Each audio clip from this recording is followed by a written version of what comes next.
Hi guys, Penny Rose Journals, how you doing? I'm here for another flip through. This is Kimora. She's a large hardcover journal.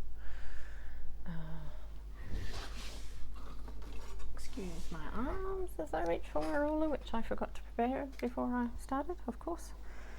She is 24 centimeters or 9.5 inches across and just over 12 inches or about 31 centimeters tall. She's quite large. She has a hidden spine and 1, 2, 3, 4, 5 signatures. There she is in all her glory. Her spine is about 6 centimeters or 2.5 inches. She is covered in distressed paper collage with some raggedy fabric on the spine, and she's not hugely chunky but has some nice little dangles and tabs and whatnot going on. So let's have a quick look, shall we? Just make sure you're in a good spot so you can see everything. Yeah, that works. Here is the inside of Kimora. Right. She has on the inside front cover this large tuck with a couple of rusted clips, a big old music page, and yeah, just this cardboard cover on the inside. Tidy her up. And some very old magazine paper. An Old Woman's Weekly from 1971. There you are. It's older than I am. Go figure. Who knew? Okay, this is a wine bag from a Renaissance fair I actually went to, which is kind of fun. Just has a few bits of ephemera inside, a little booklet with a few bits and pieces tucked into it, and a reproduction page of a very old herbal book.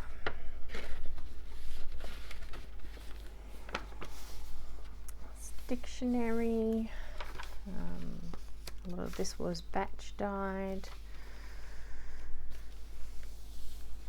Music paper, some of my handmade paper, little threads and bits of colour flecks through it, with some little press studs poked through this page. It's a nice jelly print, nice grungy one. I enjoy those. Here is a tab, again with another one of those little rusted clips on it.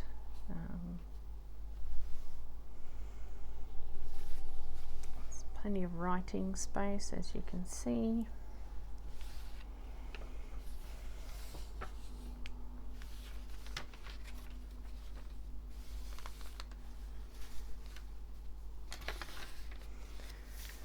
She's almost like one of my After the Apocalypse journals, but not quite as grungy and full of sort of found items.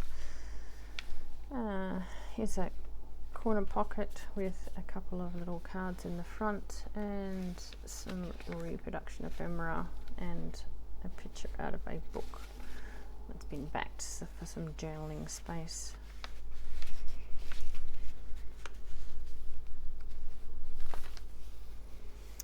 Another little pocket, this time with journaling cards tucked in, and a little thread bobbin for embroidery thread tucked into the little front pocket there.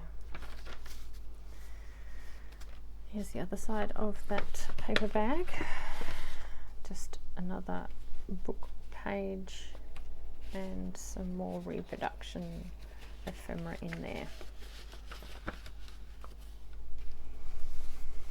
There's an odd little pocket made out of a little piece of card off the front of a book, just with a few odds and sods popped in, a few stamps, some paleontological pictures, all sorts of odd and bod things. A little time card tucked in the back there. There's an altered paper clip, sort of fabric flip, with just an altered playing card tucked in the back. Another fabric tab on this page, an old rusted key.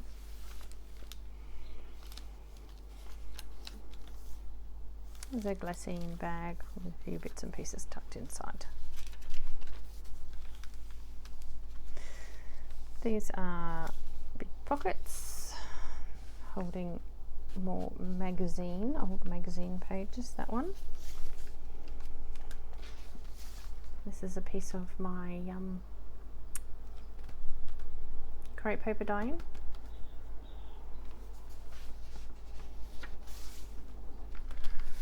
And on this side there is a reproduction punch card and a big tag tucked in there.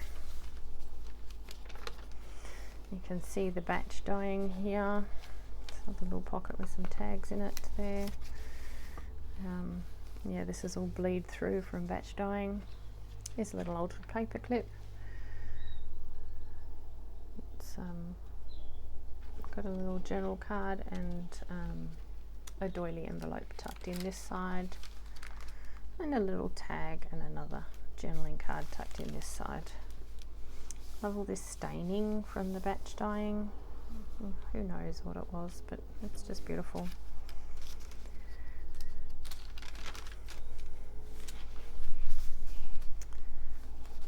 There's some more dictionary page.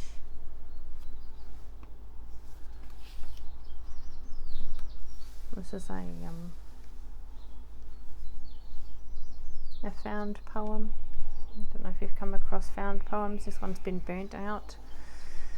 You just take a book page and find words that are poetic to you. Make a poem out of. So yeah, all the words that weren't of use for the poem have been burnt away, and it's just been backed on a page. Here's another wine bottle bag. It has inside some reproduction ephemera and one of my origami paper doll bookmarks. It's a very old piece of music paper.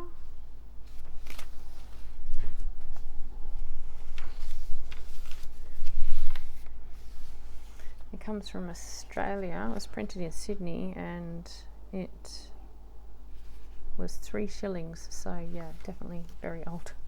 Older than me. Everything older than me is very old, isn't it? Here is another tab, this time with an old coin from maybe Singapore or China, I'm not sure.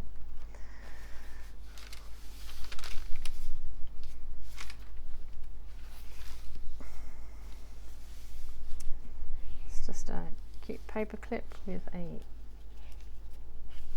journal card tucked in.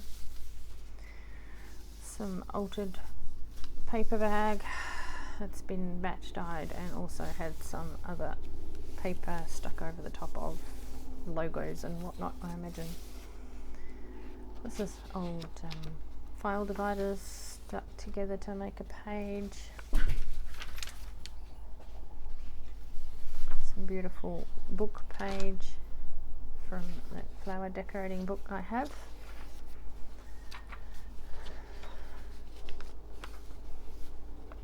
The other side of that little wine bottle pocket. It has an envelope with a few things inside and a little book page booklet with a few bits and pieces in there for you to check out too.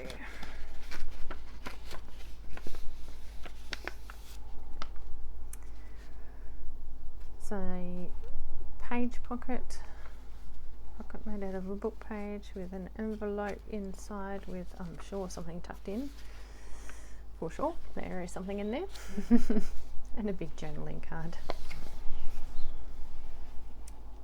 There's another page from that flower decorating book. Just a few tiny paper clips stuck on the tab there for a bit of decoration. Some more of that grungy jelly printing. Here's some stenciling on some Kaiser Craft scrapbook paper. It's had coffee dyed paper stuck to the back and sewn. It's another one of those big pockets. This one holds some big journaling cards and a map.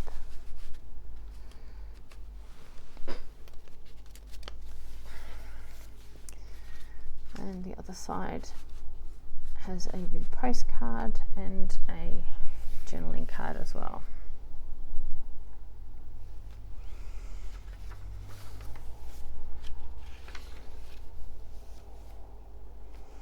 So that little altered paper clip and a little envelope with bits and pieces inside. On this side there is one of those little cut out book pages. It just has a few bits of ephemera tucked inside.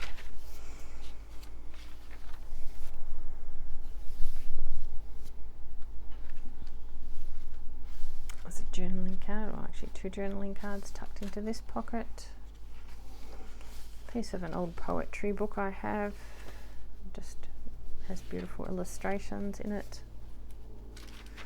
Another piece of my handmade paper, and another piece of that very old book, music book. This tab has a Kodachrome slide that's been altered to hold a piece of petrified leaf inside.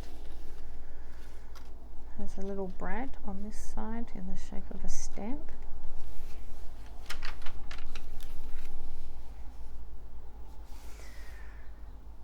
Some more batch dyed pages stuck over this paper bag piece. This was a tea bag. It was part of the batch dyeing process.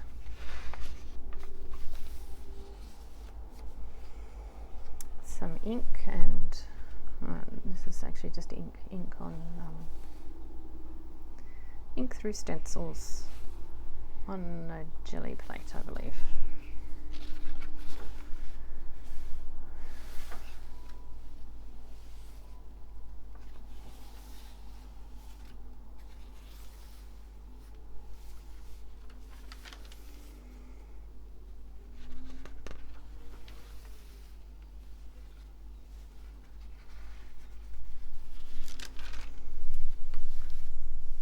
That's the other side of that poetry book. Again, a couple of lovely illustrations there. In the back we have a big belly band with quite a bit of ephemera tucked into it. There's pictures from an old book, there's some more found poetry, some reproduction ephemera there, and some beautiful book page pictures that are backed, so you have more journaling space. So there you go, that's it. That's Kimora in a nutshell. She's quite beautiful, she's quite large, but she's not overly full. She's just pleasantly full. She's a little bit chubby. Oh, I didn't mention that all these little things are tucked into the book plate and can come out. So yeah, there you go. Well, I hope you enjoyed your little tour through Kimora. She will be available on my Etsy store, Penny Rose Journals. As always, the free digitals are there in my shop description. If you would like some freebies, you'll have to cut and paste the link because Etsy won't allow us to put working links in our description, unfortunately. So yeah, there you have it. That's Kimora. Thanks very much for bothering to come along today and join me. It's been lovely having you along, and I'll see you again next time. Thanks. Bye.